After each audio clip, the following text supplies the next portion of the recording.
ಕ ಗ ಗ ನ ಕಂಠದಿಂದ ಬರುತ್ತೆ. ನಾಲ್ಗೆ, ತುಟಿ, ಹಲ್ಲು ಯಾವುದಕ್ಕೂ ಕೆಲಸ ಇಲ್ಲ. ಈ ವರ್ಗಕ್ಕೆ ಕಂಠ್ಯ ಅಂತ ಕರೆದ್ರು. ಛ ಛ ಜ ಜ ಜ್ಞ ನಾಲ್ಗೆ ಪ್ಯಾರೆಟಿಕ್ ಟಚ್ ಆಗುತ್ತೆ. ತಾಲವ್ಯ ಅಂತ ಕರೆದ್ರು.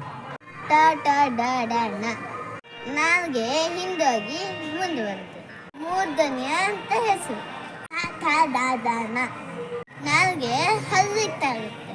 ದಂತವ್ಯ ಅಂತ ಕರೀತಾರೆ.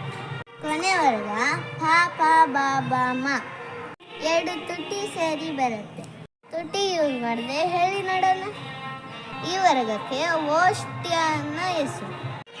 ಇನ್ನು ಉಳಿದಿದವು ಅವಗಿನ ವ್ಯಂಜನಗಳು. ಯಾರ, ಲಾವ, ಶ ಶ ಸ ಹ ಳ ಇವು ಯಾವ ವರ್ಗಕ್ಕೂ ಸೇರಲ್ಲ, ಸ್ಪೆಷಲ್. ಉದಾಹರಣೆಗೆ ರ ನಾಲ್ಗೆ 2 ಸಲ ಬಡಿಬೇಕು. ಎಷ್ಟು ಸೈಂಟಿಫಿಕ್ ನಮ್ಮ ಕನ್ನಡ ಅಲ್ವಾ?